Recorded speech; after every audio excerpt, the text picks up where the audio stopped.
So I think it's really important, and a lot of people don't do this mainly because they won't want to come across as a jerk or an asshole or anything like that.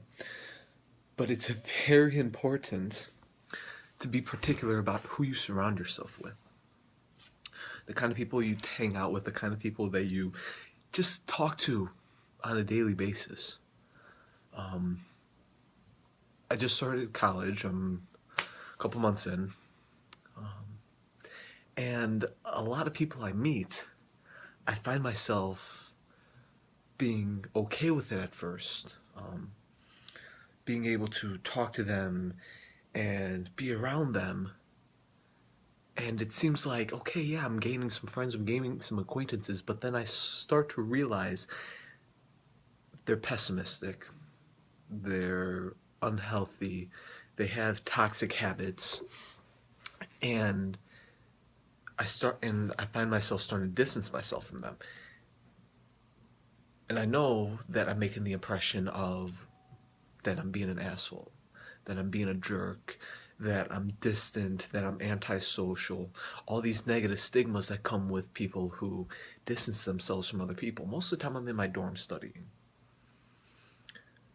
Majority of the day, 75% of the day, I am in my dorm studying, working on um, writing, chilling out. I'm not out much chit-chatting with people and socializing. One, it's because of academics, and two, it's because I haven't found people that I can surround myself with yet. I haven't found people that can support me yet. If that comes around, then good. If not, then hey, you know what? I have people already in my life that are like that. They're not here physically, but I can talk to them, I can write to them, I can think back to the lessons they've taught me.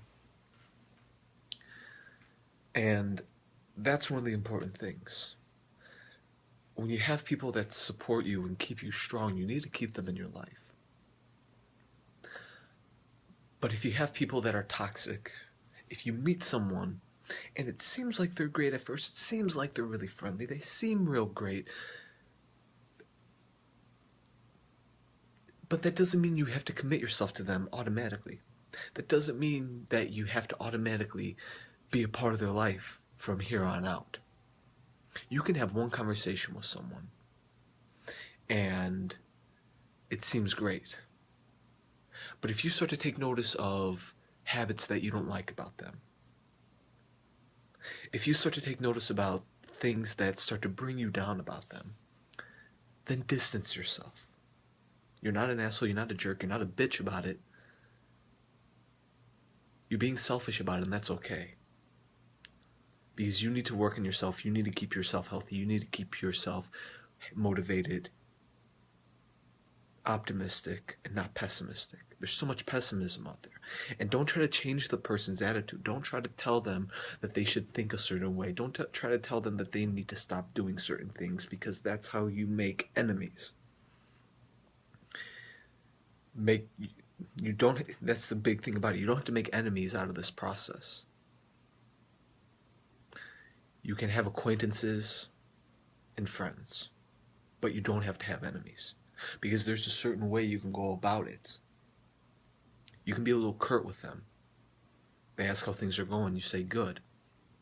You ask if you can hang out with them, and if you can have if they ask, I'm sorry, let me rephrase that. They might ask if you can hang out, and if you don't want to be associated with them, you can tell them no. Eric Thomas, the hip hop preacher, he says you should get to a point where people don't like you and don't even bother you anymore. Those are the people that he is talking about is the people that won't benefit you. That's what I take away from it. You don't want to get to the point where people don't like you and don't even bother you anymore with everybody.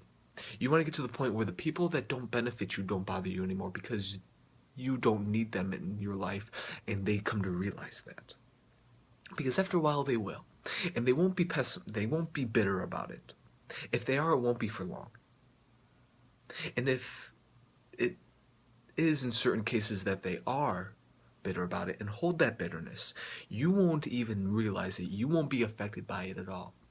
And if they try to talk shit about it, the people that do matter in your life won't pay any mind to it.